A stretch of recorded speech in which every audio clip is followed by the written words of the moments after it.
Uma VLAN é um domínio de broadcast próprio e independente. Quando eu configuro um switch com duas VLANs, por exemplo, eu crio dentro do switch uma divisão lógica composta por dois domínios de broadcast distintos. Quando eu associo uma porta a uma determinada VLAN, essa porta ingressa no domínio de broadcast que foi criado anteriormente. Dois domínios de broadcast não conseguem se comunicar um com o outro a não ser que o roteamento esteja configurado entre eles. Quando falamos de roteamento inter-VLAN, estamos nos referindo às configurações de roteamento que permitem que duas ou mais VLANs, distintas umas das outras, se comuniquem entre elas. Como todo roteamento, o roteamento inter-VLAN requer um dispositivo de camada 3 para encaminhar os dados entre os domínios participantes do roteamento. Esse dispositivo pode ser um roteador tradicional ou um switch de camada 3, também conhecido como switch multilayer. Um switch de camada 3 nada mais é do que um switch tradicional com um módulo de roteamento integrado. Atualmente existem três modos de configuração de roteamento inter-VLAN. O modo legado, que é o modo antigo, o modo ROAS e o modo via switch multilayer. A configuração de roteamento inter-VLAN através do modo legado requer a existência de um roteador e de uma porta desse roteador para cada VLAN participante do roteamento. Se eu tiver apenas duas VLANs que precisam ser roteadas, então ok, o método legado pode ser o suficiente. Mas se eu precisar rotear 100 VLANs, o uso do método legado torna-se inviável. Eu precisaria de 100 portas no roteador somente para rotear as 100 VLANs. E no switch eu também precisaria de 100 portas para se conectarem no roteador. É por isso que esse método é chamado de legado, né? Porque hoje em dia existem técnicas muito mais eficientes para a configuração do roteamento inter-VLAN. O roteamento inter-VLAN com o método ROAS permite que uma única porta do roteador seja usada para todas as VLANs que precisam ser roteadas. O método ROAS aproveita os benefícios fornecidos pelos links trunk, né? A conexão entre o switch e o roteador é formada por um link trunk, pelo qual passam ali todas as VLANs que precisam ser roteadas. Dentro do roteador, a gente configura uma subinterface para cada VLAN a ser roteada. Uma subinterface é uma interface lógica, uma interface virtual, que trabalha em cima de uma interface física. É como se eu pegasse uma interface física e dividisse ela em diversas subinterfaces. Olhando aí para o slide, sempre que o computador na VLAN 10 quiser se comunicar com o computador na VLAN 20, o tráfego terá que passar pelo roteador para só então ser entregue lá para o destino, já que o roteador aí é o único dispositivo que consegue fazer com que as duas VLANs se comuniquem. Se você tiver um switch multilayer, ele pode ser usado para fazer o roteamento entre as VLANs. O método é parecido com o ROAS, mas aqui o roteador está integrado dentro do próprio switch. Dentro do switch, eu consigo configurar uma interface VLAN para cada VLAN que vai participar do processo de roteamento.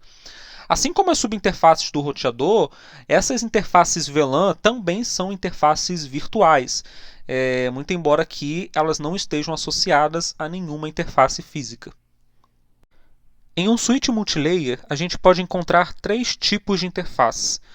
As switch ports são as interfaces tradicionais de um switch de camada 2, né, que podem ser configuradas ou como portas de acesso ou como portas trunk.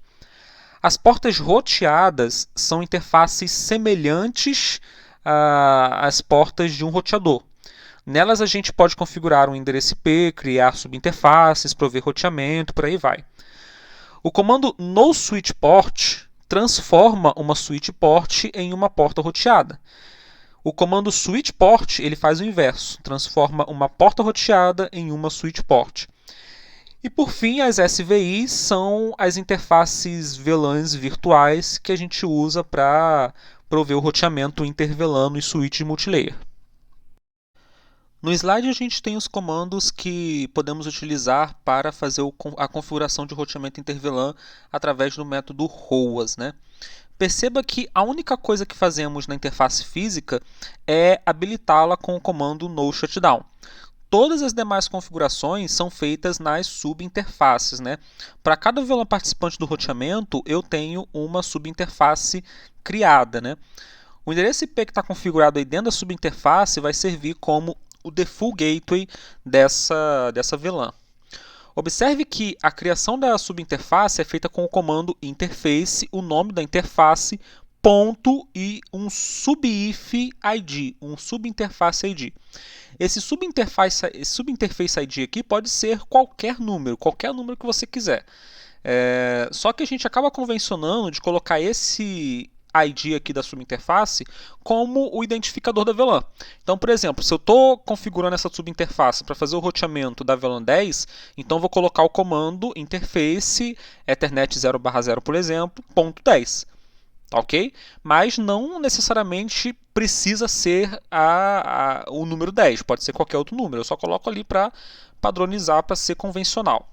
Esse comando aqui de baixo, encapsulation.1q VLAN ID, aí sim, aqui nesse VLAN ID eu tenho que colocar o número da VLAN que eu estou usando para fazer o roteamento com essa subinterface.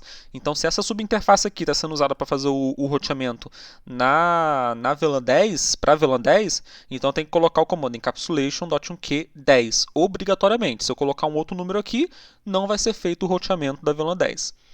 Se essa subinterface estiver sendo usada para fazer o roteamento da VLAN nativa, que por padrão é VLAN 1, eu tenho que especificar no comando interface, eu tenho que colocar o parâmetro native. O parâmetro native me diz o seguinte, olha, essa subinterface aqui está fazendo o roteamento da VLAN nativa, que por padrão é a VLAN. E aqui a gente tem os comandos que a gente pode usar para fazer a verificação do método de roteamento ROAS, das configurações de ROAS que foram aplicadas no roteador. O comando showIProute ele é usado para verificar a tabela de roteamento do roteador. Tabela de roteamento reúne todas as redes que o roteador conhece e o caminho que ele usa para chegar até essas redes. Se uma VLAN que deveria participar do processo de roteamento não estiver listada na tabela de roteamento, então a VLAN não está participando do roteamento, porque o roteador não sabe como chegar até essa VLAN. Temos aqui os comandos que podem ser usados para configurar o roteamento inter-VLAN num switch multilayer. Por padrão, o serviço de roteamento ele vem desabilitado nos switches de camada 3. Por isso a gente precisa inserir o comando IProuting para habilitar o roteamento. Em seguida, a gente precisa criar no switch multilayer todas as VLANs que vão participar do roteamento. Só depois de criar as VLANs, a gente pode criar as interfaces VLANs que são necessárias para o processo de roteamento. Para cada VLAN a ser roteada, uma interface VLAN precisa ser criada. O endereço IP que é configurado na interface VLAN vai servir como o default gateway dessa VLAN. Temos aqui os comandos que podemos utilizar para visualizar as configurações de roteamento inter-VLAN nos switches multilayer. ShowVLAN, que me dá uma lista de todas as VLANs configuradas no switch multilayer. ShowIProute, que me permite verificar as rotas que esse switch multilayer tem para alcançar as VLANs que estão sendo roteadas. Se uma VLAN não aparecer no output, no resultado do comando ShowIProute, então essa VLAN não está sendo roteada.